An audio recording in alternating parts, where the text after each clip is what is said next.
Continuando con los temas de farmacología, vamos a ver un grupo de fármacos que, aunque los vas a ver en la materia de cardiología, también te voy a dar las pautas generales y más importantes acerca de estos fármacos, ¿no? Son los denominados antihipertensivos. Antes de hablarte propiamente de los antihipertensivos, vamos a repasar un poco el famoso sistema renina-angiotensina-aldosterona. Recordarás, por fisiología, que este sistema, ¿no? Se origina a nivel del aparato yuxtaglomerular de los riñones. ¿Sí? Entonces, la mácula densa de algún tipo de células, por distintos estímulos hidroelectrolíticos, liberan renina. ¿Qué es la renina? La renina actúa como una enzima. Hay una proteína que se produce en el hígado que se denomina angiotensinógeno. Este angiotensinógeno, gracias a la renina, se puede transformar en angiotensina 1. La angiotensina 1 por sí misma no tiene una gran actividad metabólica ni sobre el organismo. Pero hay una enzima, ¿no?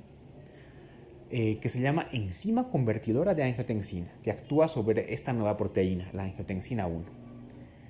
¿Qué hace esta enzima? Esta enzima llamada ECA, ¿no? Transforma la angiotensina 1 en angiotensina 2. Y esta sí nos interesa porque la angiotensina 2 es una molécula que actúa como un vasoconstrictor potente, ¿no?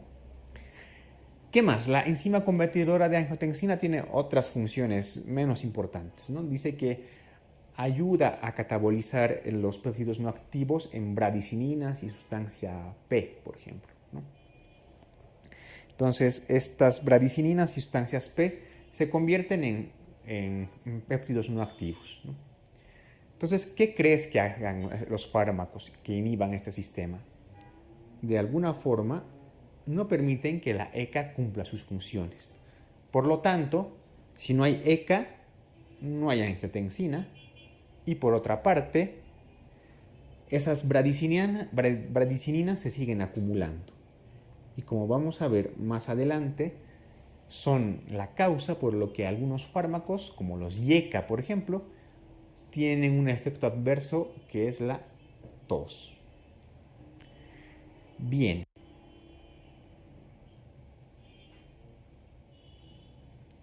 Tengo un mapa conceptual bien esquemático, ¿no? Ya te he indicado que el angiotensinógeno es una proteína que gracias a la renina se transforma en angiotensina 1 y la angiotensina 2, gracias a la ECA, a la enzima convertidora, se transforma en angiotensina 2. Y la angiotensina 2 es un potente vasoconstrictor, reabsorbe sodio y demás, todas las funciones que ya se ha indicado en la otra diapositiva. Entonces tenemos dos tipos de fármacos que actúan en este sistema. Los IECA o inhibidores de la enzima convertidora de angiotensina y los ARA2, antagonistas de los receptores de angiotensina 2. Los IECA actúan a nivel de esta enzima, inhiben esta enzima. En cambio, los ARA2 actúan a nivel de los receptores de la angiotensina. O sea, bloquean los receptores de la angiotensina, sobre todo el receptor tipo AT1. Ya viendo el mecanismo de acción de estos fármacos, vamos a ver algunas peculiaridades y características. Los inhibidores de la ECA se pueden clasificar en 3 grupos, de acuerdo a su grupo químico. Esto no nos interesa mucho, pero lo que sí nos interesa son los fármacos, ¿no? Los que tienen el grupo sulfidrilo, el captopril, por ejemplo. Los que tienen el grupo carboxilo, el enalapril. Los que tienen un grupo fosfórico, el fosinopril. Para que te ubiques un poco, todos los fármacos que terminen en pril son IECAs. Entonces, tenemos captopril, enalapril, ¿no? Todos los que terminan en pril son inhibidores de la enzima convertidora de angiotensina, los IECAs. ¿Cuáles son sus principales indicaciones? Como te he indicado, estamos hablando de fármacos antihipertensivos. Entonces, la principal indicación de los IECA será en la hipertensión arterial, ¿no? Se ha demostrado por distintos estudios que estos son los mejores antihipertensivos, sobre todo en pacientes que tengan diabetes y a la vez hipertensión arterial. También otra indicación muy importante es en la insuficiencia cardíaca sistólica. Por distintos estudios se ha demostrado que estos medicamentos, los IECA, disminuyen el remodelado del corazón en la insuficiencia cardíaca, mejoran la calidad de vida e incluso disminuyen la mortalidad. Es importante también su uso en los síndromes coronarios, como la angina estable, el infarto agudo de miocardio. Y a nivel del riñón, sobre todo en pacientes que tengan nefropatía diabética. En pacientes que tienen nefropatía diabética actúan como antiproteinúricos, es decir, disminuyen la eliminación de la proteína a través de la orina. Son antiproteinúricos. Entonces, principales indicaciones: hipertensión arterial, ¿no? Sobre todo en diabéticos que tengan hipertensión, insuficiencia cardíaca sistólica y en la nefropatía diabética porque actúan como antiproteinúricos. ¿Cuáles son los efectos adversos? Como te he indicado, la enzima convertidora de angiotensina pues, hace que la bradicinina y otros compuestos se transformen en péptidos no activos. Entonces, la acumulación de bradicinina nos da un efecto en los pulmones, nos da un reflejo, que es el reflejo de la tos. Entonces, el principal efecto adverso y más frecuente de los IECAs es la tos. Otro efecto adverso que tiene es la hiperpotasemia, ¿no? Entonces, no es conveniente combinar diuréticos ahorradores de potasio, como espironolactona, amloride, triamepireno, con IECAs, porque puedes producir una mayor hiperpotasemia, ¿no? Otro de los efectos adversos que tiene es el fracaso renal agudo, pero no en todos los casos. El fracaso renal agudo, sobre todo, si se administra IECAs en personas que tengan estenosis bilateral de la arteria renal, deshidratación y disminución de la volemia. Te recuerdo que tanto los IECAs como los AINE, ¿no?, son fármacos que alteran la regulación normal fisiológica del glomérulo renal. Tampoco se utilizan en mujeres embarazadas porque tienen efectos teratogénicos potenciales. Los IECA, dentro de sus efectos adversos, también pueden producir desde un exantema cutáneo leve hasta, en casos muy graves, un angioedema. Bien, vamos a ver otro grupo que actúa sobre el sistema renina-angiotensina. Son los ARA2, los antagonistas de los receptores de angiotensina 2. Su principal mecanismo de acción es actuar sobre los receptores, sobre todo los de tipo AT1, ¿no? ¿Cuáles son los principales fármacos? Tenemos candesartán, losartán, valsartán. Si los IECAs terminaban en pril, los ARA2 terminan en TAN. Entonces, todos los que terminan en TAN son antagonistas de los receptores de angiotensina 2. Candesartán, losartán, valsartán.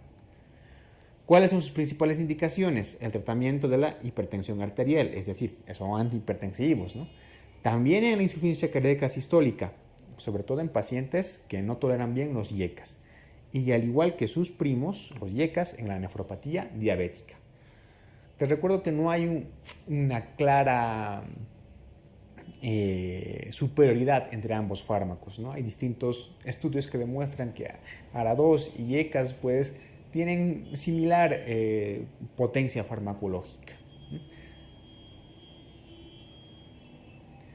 Otro tipo de antihipertensivos son los antagonistas de los canales de calcio, de los cuales tenemos dos familias principales, las dihidropiridinas y las no dihidropiridinas. Dentro de las dihidropiridinas, los principales, el nifedipino y el amlodipino, es decir, los pinos. Los pinos son dihidropiridinos. Y los no dihidropiridínicos, los principales, verapamilo y diltiazem. ¿Qué características tienen cada uno? Las dihidropiridinas, como los pinos, ¿no?, nifedipino, amlodipino, son vasodilatadores selectivos, ¿no?, y tienen poca acción a nivel del músculo cardíaco. Y pueden producir una taquicardia refleja. Por contraparte, Los no dihidropiridínicos como verapamilo y diltiazem son vasodilatadores, pero sí tienen efecto inotrópico y cronotrópico sobre el miocardio.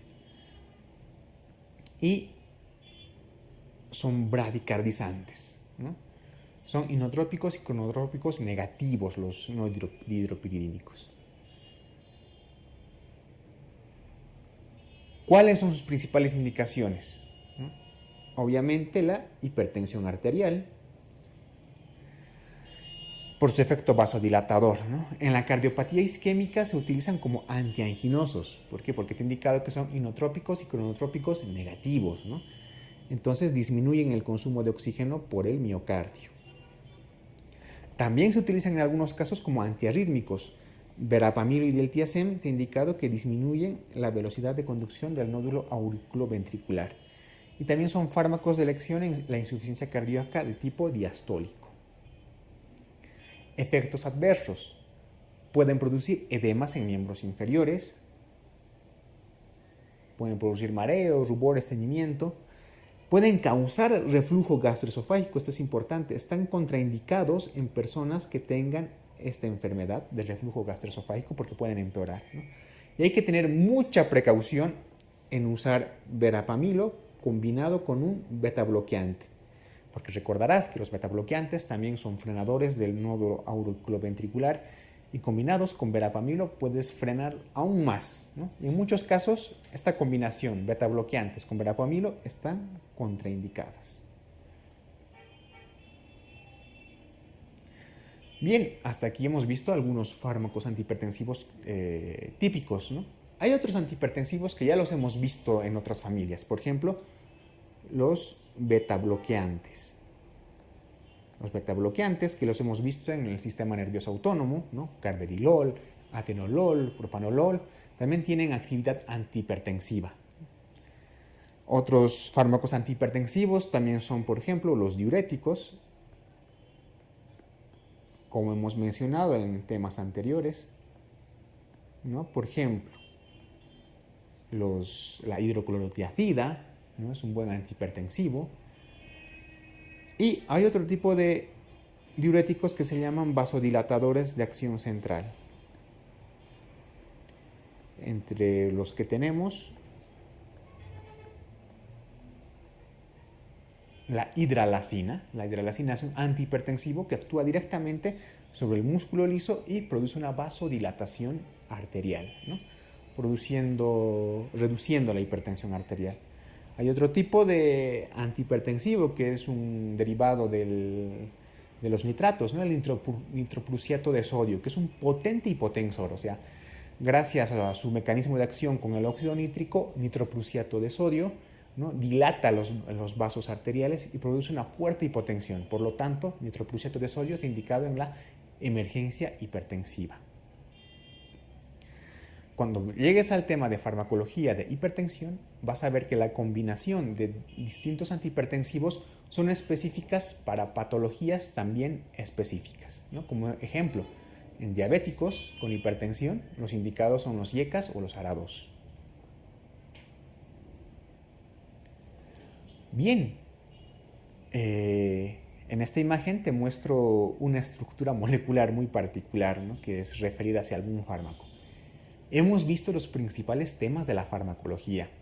Hemos visto las características generales y básicas de cada fármaco. Evidentemente no lo es todo. Como te he indicado al principio, sería pues prácticamente imposible, ¿no?